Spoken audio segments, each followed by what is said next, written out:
Praise the lord. అందరికీ వందనాలు. అనుదిన వాక్యంలో భాగంగా ఈరోజు మాట్లాడుకునే అంశము నూతన బలము. అవును, మన సమస్యల్లో మనం పోరాడి అలసిపోయేవారిగా ఉంటాము. మనకున్న సమస్యలతో మనము వాదించేవారిగా, కోపపడేవారిగా, కలహించేవారు మన చుట్టూ ఉంటారు. మనతో యుద్ధం చేసేవారు మన చుట్టూ ఉంటారు. మనం ఇంకా జవాబు పొందుకోలేని పరిస్థితులు ఉంటాయి. మారని పరిస్థితులు ఉంటాయి. మారని మనుషులుంటారు. అయితే దేవుడేమంటున్నాడంటే నేను నిన్ను బలపరుతును అంటున్నాడు. ఇంకా నూతన బలమును మీకిచ్చేదను అంటున్నాడు. యెషయా గ్రంథము 41వ అధ్యాయం 10వ వచనం చూస్తే, నీవు నా దాసుడవనియు నేను నిన్ను ఉపేక్షింపక ఏర్పరచుకుంటుననియు నేను నీతో చెప్పియున్నాను. నీకు తోడైయున్నాను. భయపడకుము, నేను నీ దేవుడనయ్యున్నాను. దిగులు పడకము, నేను నిన్ను బలపరుతును. అవును, మనము సమస్యలలో చుట్టుముట్టి ఉన్నప్పుడు, వాటితో పోరాడుతుంటున్నప్పుడు, ఇంకా విజయమును చేరుకోలేని పరిస్థితుల్లో విజయానికి దూరంగా ఉంటున్నప్పుడు, మనము బలమును కోల్పోయినప్పుడు, మనం శారీరకంగా బలమును కోల్పోయినప్పుడు, ఆత్మీయంగా బలమును కోల్పోయినప్పుడు, ఎమోషనల్గా మనం గాయపరచబడి మనము చింతించేవారిగా, నిరాశలు, నిస్పృహలు, సొమ్మసిల్లేవారిగా ఉంటున్నప్పుడు దేవుడు ఏమంటున్నాడంటే నేను నిన్ను బలపరుతును అంటున్నాడు. ఇంకా చూచినట్లయితే శక్తిహీనులకు బలాభివృద్ధి కలుగజేయువాడు ఆయనే. బాలురు సొమ్మసిల్లుదురు, యవనస్తులు తప్పక తొట్టిల్లుదురు. యెహోవా కొరకు ఎదురు చూచువారు నూతన బలమును పొందుదురు. అంటే మన మీద కోపపడేవారు ఉన్నప్పుడు దేవుడు ఏమంటున్నాడంటే నీ మీద కోపపడేవారు విస్మయమందుదురు. నీతో వాదించువారు మాయమై నశించిపోదురు. నీతో కలహించువారు నీవు వెదుకుదువు గాని వారిని కనుగొనలేకపోదువు. నీతో యుద్ధము చేయువారు మాయమైపోవుదురు, అబావులగుదురు. అంటే ఒక విశ్వాసి పైకి ఇన్ని రకాలుగా దాడి జరుగుతున్నది. కోపపడేవారు వస్తున్నారు, వాదించేవారు వస్తున్నారు, కలహించేవారు వస్తున్నారు, యుద్ధం చేయవారు వస్తున్నారు. అయితే మనం కూడా వారితో పోరాడుతున్నాము. అయితే మన బలం సరిపోవడం లేదు. అయితే దేవుడు ఏమంటున్నాడంటే నేనే నిన్ను బలపరుతును అంటున్నాడు. ఇంకా ఏమంటున్నాడంటే ఇదిగో యెహోవా కొరకు ఎదురు చూచువారు నూతన బలమును పొందుకుంటారంటున్నాడు. చూడండి, మన ఆత్మీయ జీవితంలో, మన ఆత్మీయ పోరాటంలో మన బలము సరిపోవడం లేదా? అయితే మనము దేవుని తట్టు చూడవలసిన వారమై ఉన్నాము. పక్షిరాజు వలె యెహోవా కొరకు మనం ఎదురు చూచి వారిగా ఉంటున్నప్పుడు మనము నూతన బలమును పొందుకునే వారముగా ఉంటున్నాం. అంటే మన సమస్యలలో మనం దేవుని కొరకు ఎదురు చూడాలి. అప్పుడు మాత్రమే ఆ సమస్యను జయించగలం. అప్పుడు మాత్రమే ఆ పోరాటంలో మనం నూతన బలమును పొందుకునే వారిగా ఉంటాము. ఒకవేళ మనము బాలుర లాంటి స్థితి కలిగి ఉన్నామా, అయితే మనము అలసిపోయే వారముగా ఉంటాము. మనం యవ్వనస్తులుగా ఉంటున్నామా, మనము తొట్టిల్లే వారిగా ఉంటున్నాము. కానీ మనము యెహోవా కొరకు ఎదురు చూచువారిగా ఉంటున్నప్పుడు, దేవా ఈ సమస్య ఏమైనా కానీ నేను నీ తట్టు చూస్తా అని మనం అనుకుంటున్నప్పుడు మనకు నూతన బలమును దేవుడు ఇచ్చే దేవుడుగా ఉంటున్నాడు. ఇంకా చూసినట్లయితే యెషయా గ్రంథము 41:1 చూస్తే, ద్వీపములారా నా ఎదుట మౌనముగా ఉండుడి, జనములారా నూతన బలము పొందుడి. అంటే చూడండి, మనము పోరాడుతూ ఉంటున్నామేమో, ఇంకా పోరాడుతున్నామేమో, ఆ శత్రువు యొక్క బలము మనకన్నా అధికముగా ఉన్నదేమో. అయితే దేవుడు అంటున్నాడు నూతన బలమును పొందుకునుడి. అవును, మనం ఆయన కొరకు ఎదురు చూచి నూతన బలమును పొందుకునే వారిగా ఉండవలసిన వారమై ఉన్నాము. ఆయన ఎదుట మౌనముగా ఉండి నూతన బలమును పొందుకునేవలసిన వారమై ఉన్నాము. కాబట్టి యెహోవా కొరకు ఎదురు చూచువారు నూతన బలమును పొందుకుంటారు అన్నట్టుగా మనము మన జీవితంలో ఆయన యొద్ద ప్రతిరోజు నిన్నటి బలము కాదు, పోయిన సంవత్సరం బలము కాదు, కానీ ఈరోజు ఏ రోజుకు కావలసిన ఆ నూతన బలము ఆ రోజు మనం ఆయన యొద్ద నుండి పొందుకున్నప్పుడు మనకు ఏ సమస్య అయితే ఎదురవుతున్నదో ఆ సమస్యను జయించడానికి విశ్వాస బలము, పరిశుద్ధాత్మ బలము, ప్రార్థన బలము, నూతన బలమును పొందుకున్నప్పుడు మనము విశ్వాస జీవితంలో దేవుని కొరకు ఘనమైన కార్యాలు, శూర కార్యములు, విశ్వాస పోరాడే వారంగా ఉంటాము. కాబట్టి దేవా మాకు నూతన బలమును దయచేయండి అని మనము దేవుణ్ణి అడగవలసిన వారమై ఉన్నాము. ఇంకా అంతేకాకుండా యెషయా గ్రంథము 43వ అధ్యాయము 10వ వచనం చూసినట్లయితే, మునుపటి వాటిని జ్ఞాపకం చేసుకొనకుడి, పూర్వకాలపు సంగతులను తలంచుకొనకుడి. ఇదిగో నేనొక నూతన క్రియను చేయుచున్నాను, ఇప్పుడే అది మొలచును, మీరు దాన్ని ఆలోచింపుడి. అంటే చూడండి, దేవుడు చేసే కార్యము, అయ్యో ఇది ఇంకా రాలేదు కదా, దాని ఆనవాళ్ళు కనబడడం లేదు కదా, దానికి సూచక క్రియలు కనబడడం లేదు కదా అని మనం అనుకుంటాము. మనము మనము మనము మనము గతాన్ని బట్టి వర్ధమానాన్ని, భవిష్యత్తును మనము మనము నిర్ణయించుకునేవారుగా ఉంటాము. మనకు సంబంధించి ఆనవాళ్ళని బట్టి, సూచక క్రియలను బట్టి ఇది జరుగుతుంది, ఇది జరుగుతుంది, ఇది జరుగుతుంది అని మనము ఎక్స్పెక్టేషన్స్ పెట్టుకునేవారుగా ఉంటాము. కానీ దేవుడు ఏమంటున్నాడంటే ఇప్పుడే అది మొలుచును. అంటే చూడండి, మనకేది కావాలో అది ఆ క్షణంలోనే దేవుడు పుట్టించగల సమర్థుడై ఉన్నాడు. కానీ ఆయన యొక్క ఈ ప్రాసెస్ గుండా మనం నడవవలసిన వారమై ఉన్నాము. ఆయన మనల్ని ఎక్కడికి తీసుకువెళ్తున్నాడో ఆయన వెంట వెళ్ళవలసిన వారమై ఉన్నాము.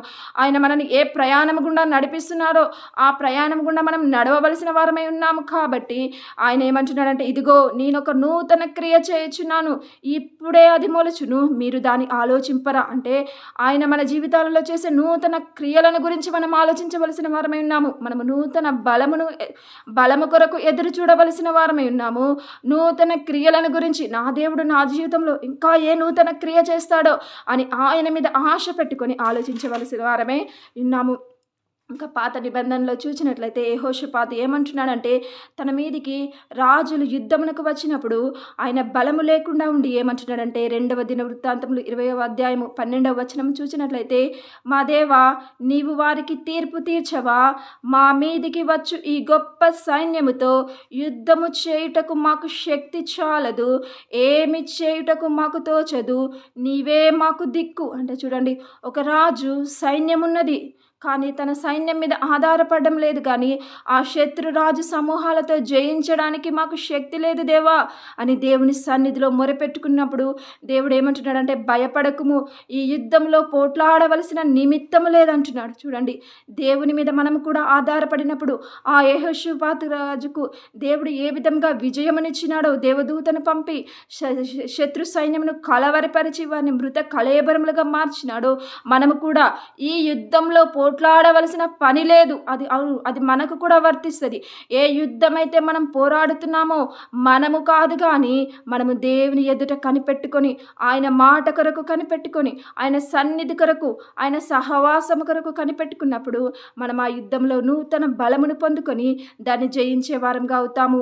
ఇంకా అంతేకాకుండా నెహెమ్యా గ్రంథము 4వ అధ్యాయము 10వ వచనము చూస్తే, వారు యెరూషలేము గోడలను కడుతూ ఉన్నప్పుడు వారు ఏమంటున్నారంటే, అప్పుడు యూదా వారు బరువులు మోయువారును బలము తగ్గిపోయెను, ఉన్న చెత్త విస్తారము గోడ కట్టలేమని చెప్పగా. చూడండి, మేము యెరూషలేము గోడనే కదా కడుతున్నాము, మేము యెరూషలేము పాడైపోయిన గోడలను కడుతున్నాం కదా, మాకు ఇంకా ఎక్కువ బలం ఉండాలి కదా, అయ్యో మా బలం ఎందుకు తగ్గిపోయింది, దేవుడు మాకు సహాయం చేయడా అని వారు నీరసించిపోవడం లేదు. కానీ వారు ఏమంటున్నారంటే, మా బలము తగ్గిపోయెను, ఉన్న చెత్త విస్తారము గోడ కట్టలేమని వారు చెప్పినప్పుడు ఇంకా వారు ఏమంటున్నారంటే, వారు దేవుని యందే నమ్మిక ఉంచినారు కాబట్టి ఆ యెరూషలేము యొక్క గోడలను కట్టగలిగినారు. అవును, మనం ఒక పని గుండా వెళుతున్నామేమో, ఒక సమస్య గుండా వెళుతున్నామేమో, దానిని చేయడానికి మనకు శక్తి సరిపోలేదేమో, కానీ యెహోవా కొరకు మనకు ఎదురు చూచినప్పుడు ఆయన మనకు నూతన బలమునిస్తాడు. యెహోషాపాతుకు రాజుకు ఆ రాజ్యమును, ఆ శత్రు రాజులను జయించడానికి ఏ విధంగా నూతన బలమునిచ్చినాడు, నెహెమ్యాకు ఆ యూదా ప్రజలందరికీ యెరూషలేము గోడలు కట్టడానికి బలము సరిపోకపోయినప్పుడు ఏ విధంగా బలపరిచి దేవుడు ఆ యెరూషలేమును కట్టడానికి కృప చూపినాడు. పౌలు కూడా అంటున్నాడు కదా, నేనెప్పుడు బలహీనుడనో అప్పుడే బలవంతుడని అంటున్నాడు పౌలు. అంతేకాకుండా ఆయన పునరుత్థాన బలమును ఎరుగు నిమిత్తము నన్ను బలపరచువాని యందు నేను సమస్తము చేయగలను.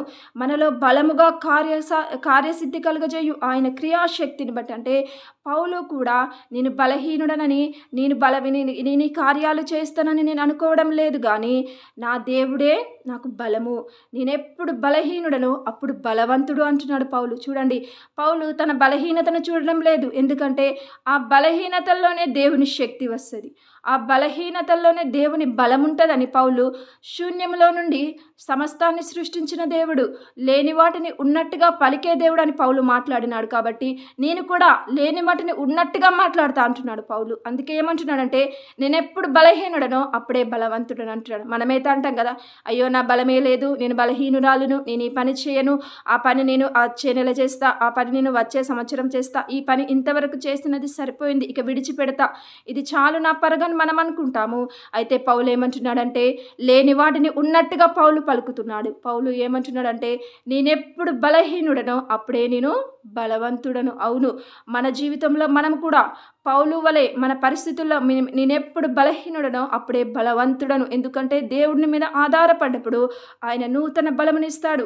అంతేకాకుండా ఆయన తట్టు మనం చూచినప్పుడు, ఇదిగో నేను ఒక నూతన క్రియ చేయుచున్నాను, ఇప్పుడే అది మొలుచును, మీరు దాన్ని ఆలోచింపరా. ఆయన మనకేది అవసరమో అది సృజించే దేవుడై ఉన్నాడు. ఎందుకంటే ఆయన సృష్టికర్త, ఆయన సమస్తమును సృష్టించిన దేవుడు.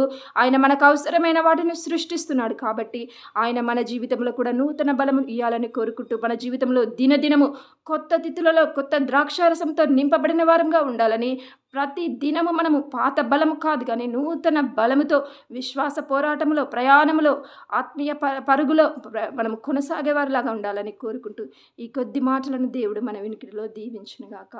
Praise the lord. మహాదేవ, మహోన్నతుడా, అద్భుతకరుడా, ఆశ్చర్యకరుడా, యేసయ్యా మీకు వందనాలు చెల్లిస్తున్నాం ప్రభువా. నీవు బయలుపరిచిన ప్రత్యక్షతలను బట్టి, మాటలను బట్టి, బలపరిచిన విధానమును బట్టి వందనాలు ప్రభువా. మా చుట్టూ ఉన్న సమస్యలతో మేము పోరాడి బలహీనులుగా ఉంటున్నాము. కానీ ప్రభువా, నీవు మమ్మల్ని బలపరుస్తూ ప్రభువా, నూతన బలమునిస్తూ, మేమెప్పుడు బలహీనులమో పౌలు వలె మేము బలవంతులమని అనుకోవాలి అనుకుంటూ, ఆయన నీ బలముతో ఈ పోరాటమును, ఈ ప్రయాణమును, ఈ ఆత్మీయ పరుగును, ఈ దీవెన ప్రయాణమును మేము కొనసాగించడానికి కృపణిస్తూ మమ్మల్ని నడిపిస్తున్న మా దేవునికే సమస్త ఘనత, మహిమ, ప్రభావాలు చెల్లిస్తూ, నువ్వు మాకు ఇస్తున్న ప్రతి దినము నూతన బలమునిస్తున్నందుకే నీకు వేలాది వందనాలు, కృతజ్ఞతాస్తుతులు, స్తోత్రములు చెల్లిస్తూ, ఈ కొద్ది మాటలు నీ వినికిడిలో ఫలింపజేయమని ప్రభువా సమస్తము నీ పాదం లేదా సమర్పించుకుంటూ యేసుక్రీస్తు నామంలో అడిగి వేడుకుంటున్నాం తండ్రి. Amen, amen. Praise the lord.